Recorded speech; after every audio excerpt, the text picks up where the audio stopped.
আমাকেই তো ডাকছে ওরা, ওদের কাছেই তো যেতে হবে, তোদেরই তো কথা বলছি, আমিই তো সেই, এরম ধরনের যে কথাগুলো, এই টাইপের সেন্সগুলো যখন আমরা ইংলিশে লাইন বানাই কিভাবে হয় জানো?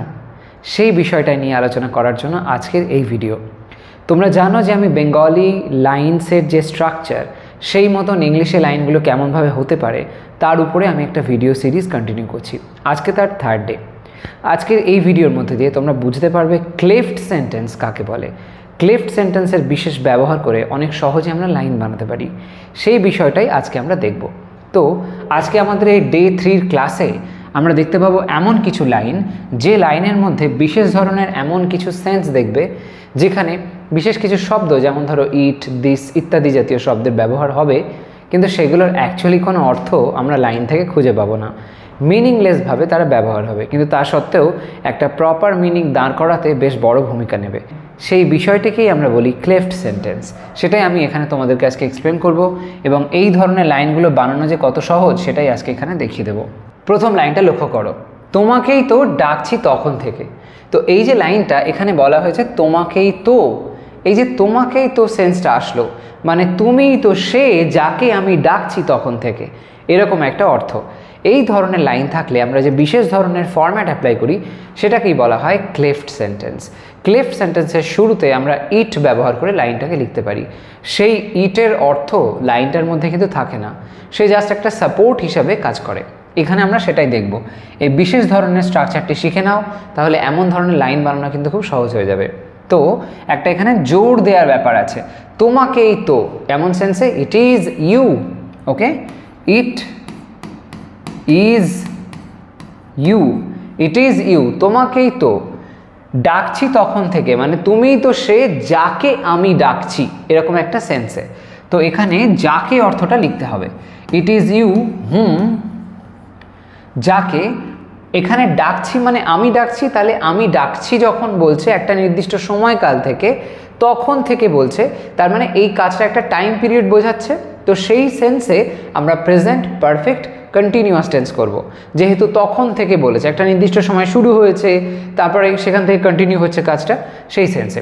ইট is you hmm, hmm I, আমি ডাকছি, have been, I have been calling,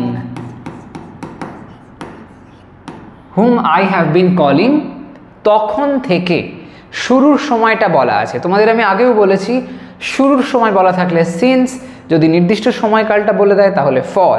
এখানে যেহেতু শুরুর সময় বলা আছে তাই জন্য সিন্স লিখতে হবে, সিন্স, সিন্স তারপরে তখন থেকে, তো দেন হলো। It is you whom I have been calling since then. তাহলে এখানে যে সেন্সটা দেখলাম, ইট ইজ ইউ, এইরকমভাবে যেই বলবে তখন তোমাকেই তো, তুমিই তো সে, এরকম টাইপের সেন্সটা চলে আসছে, জোর দেওয়া অর্থটা চলে আসছে। এই স্ট্রাকচারটাকে ফলো করে আমরা বাকি লাইনের ফরম্যাটগুলোকেও একই ওয়েতে করব। দেখা যাক, আমাকেই তো এটা করতে হয়, আমাকেই তো, আগে ছিল তোমাকেই তো, তো এখানে হবে আমাকেই তো। তাহলে একইভাবে লিখব, কি লিখব, ইট is I, it is me লিখবে না, ইট is I, it is I আমাকেই তো, হু এটা হলাম আমি, যে, এই সেন্সে লিখতে হবে।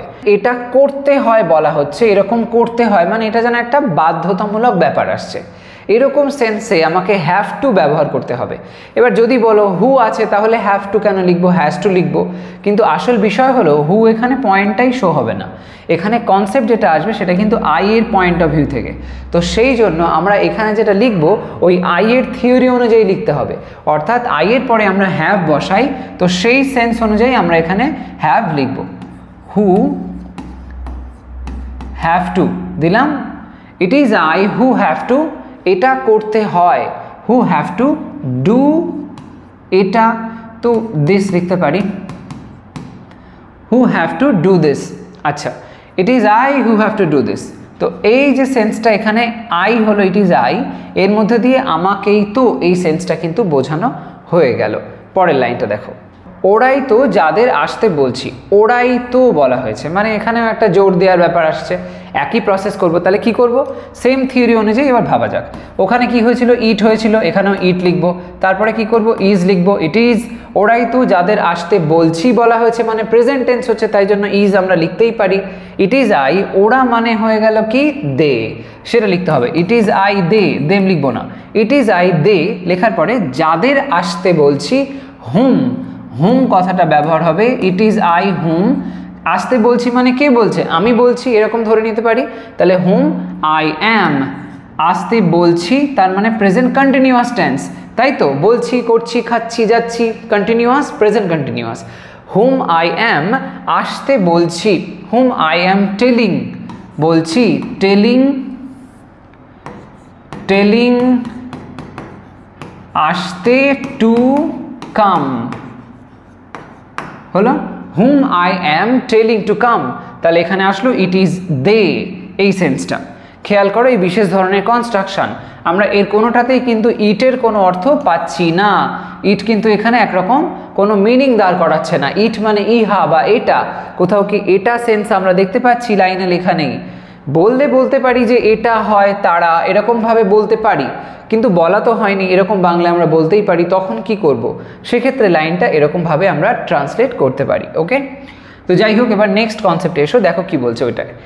ওই তো সে যে শ্রেষ্ঠ গায়িকা, একই রকম হলো, ওখানে ছিল ওরাই তো, এখানে হচ্ছে ওই তো সে।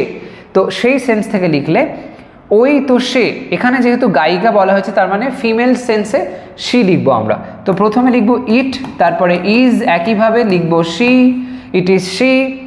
যে হয় শ্রেষ্ঠ গায়িকা, এরকম সেন্সে লিখতে হবে। It is she who is শ্রেষ্ঠ গায়িকা, তার মানে who is the best singer, সেটা লিখবো। Who is the best singer, হলো it is she who is the best singer. তাহলে ইট ইজ শি। পরেরটা দেখো, তুমি তো সে যাকে সবাই দোষ দিচ্ছে, এখানে আসছে তুমি তো। এই তুমি তো সেন্সে আমরা কি করতে পারি, ইট ইজ ইউ, সেই কথাটা যেটা কিনা আগে হয়েছে সেমভাবে। ইট ইজ ইউ লিখলাম, তারপরে তুমি তো সে যাকে সবাই দোষ দিচ্ছে, ইট ইজ ইউ। যাকে সেন্সে লিখবো আমরা কি, হুম। হুম, আগের লাইনে হয়েছিল হু, কারণ সেখানে যে সেন্সটা এসেছিল এখানে যাকে অর্থ আছে, তাই জন্য হুম লিখতে হবে। ইট ইজ ইউ হুম, যাকে সবাই দোষ দিচ্ছে, তো এখানে hmm everyone, everyone is, hmm everyone is, সবাই কি করছে, দোষ দিচ্ছে। তো এটা প্রেজেন্ট কন্টিনিউয়াস টেন্স হচ্ছে, সেই জন্য হুম এভরিওয়ান ইজ ব্লেমিং, হলো হুম এভরিওয়ান ইজ ব্লেমিং। পরের লাইনটা, এটা আমি যে তোমাদের সাহায্য করবে, এটা আমি যে তোমাদের সাহায্য করবে, আমি আই। তো it is I, same process আগে যেরকম হয়েছে একটা সেকেন্ড লাইনটাতে, it is I who have to do this, সেমভাবেই প্রায় আমরা লিখবো। লেখা যাক, ইট ইজ আই, তারপরে হু লিখে দিলাম। ইট ইজ আই যে তোমাদের সাহায্য করবে, ফিউচারে বলা হয়েছে, ফিউচারে, তো it is simple future tense. It is I who will, who will help you, তোমাদের সাহায্য করবে, হয়ে গেল। It is I who will help you. পরেরটা কি বলছে, আমরাই তো প্রথমে এসেছিলাম, আমরাই তো, তার মানে ইট ইজ উই, এরকমভাবে আমরা লাইনটা লিখবো। লেখা যাক, ইট ইজ উই, আমরাই তো যারা কিনা প্রথমে এসেছিল, তাহলে ইট ইজ উই হু। হু কেম এসেছিল পাস্ট টেন্সে, হু কেম ফার্স্ট, হু কেম ফার্স্ট, হলো it is we who came first. পরেরটা, এখানেই তো যেখানে ঘটেছিল দুর্ঘটনাটা, এখানেই তো জোর দেওয়া হয়েছে, একটা নির্দিষ্ট জায়গাকে ফোকাস করা হচ্ছে। এরকম সেন্সে আমরা হোয়ার ব্যবহার করব, যেহেতু জায়গার কথা বলা হলো। তো লেখা যাক, ইট ইজ হিয়ার, এখানেই তো, এখানেই তো, যেখানে, where, it is here where, যেখানে কি না ঘটেছিল দুর্ঘটনাটা, অ্যাক্সিডেন্ট, দ্য অ্যাক্সিডেন্ট হ্যাপেন্ড, ঘটেছিল দুর্ঘটনাটা, দ্য অ্যাক্সিডেন্ট ঘটেছিল, তো হ্যাপেন্ড, হলো it is here where the accident happened. তো এইখানে সিম্পল পাস্ট টেন্স, পরের সেকশনটায় হলো ওয়্যার দ্য অ্যাক্সিডেন্ট হ্যাপেন্ড, আর প্রথম অংশে লিখলাম ইট ইজ হিয়ার। তো এরকমভাবে তোমরা লাইন বানাতে পারো, ইট is here, it is we, it is I, same প্রসেসে। খেয়াল রাখবে তোমরা এখানে সাবজেক্টের সেকশন মানে এই যে আই বা উই এগুলোর ব্যবহার করছো, সাবজেক্টিভ ফর্মটা লিখবে, অবজেক্টিভ ফর্মটা লিখো না। ইট ইজ মি হু এরকম করলে লাইনটা কিন্তু ঠিক গ্রামাটিক্যালি অ্যাকসেপ্টেবল হয় না। সেই জন্য আই করে লিখতে হবে, শি করে লিখতে হবে, হি করে লিখতে হবে। এই প্রসেসটাকে একটু মাথায় রেখো। এই বিশেষ ধরনের যে থিওরিটা আমি তোমাদেরকে বলে দিলাম, এরকম ধরনের সেন্সে বেঙ্গলিতে লাইন যখন দেখবে ইংলিশে ট্রান্সলেট করতে হলে এই প্রসেসটা অ্যাপ্লাই করে তোমরা লাইনগুলো বানাবে, ঠিক যেরকমভাবে আমি সিম্পলভাবে বানালাম। কোথাও কোনো কনফিউশন থাকলে আমাকে কমেন্ট সেকশন অবশ্যই জানিও, আমি ডেফিনেটলি সেই কনসেপ্টটাকে ক্লিয়ার করে দেবো। আজকের ভিডিও এই পর্যন্তই থাকছে। ভিডিওটাকে যদি পছন্দ হয়ে থাকে, মনে হয় কিছু ইনফরমেশান পেয়েছো, তাহলে একটা লাইক করো আর শেয়ার করো সমস্ত ফ্রেন্ডসের মধ্যে। আর হ্যাঁ, আর যদি চ্যানেলটা এখনও সাবস্ক্রাইব না করে থাকো, ডেফিনেটলি সাবস্ক্রাইব করে নাও, কারণ এমন ধরনের ইনফরমেটিভ ভিডিওস তোমরা আমার চ্যানেল থেকে পেতেই থাকবে। সবাই ভালো থাকো, সুস্থ থাকো, বাই বাই।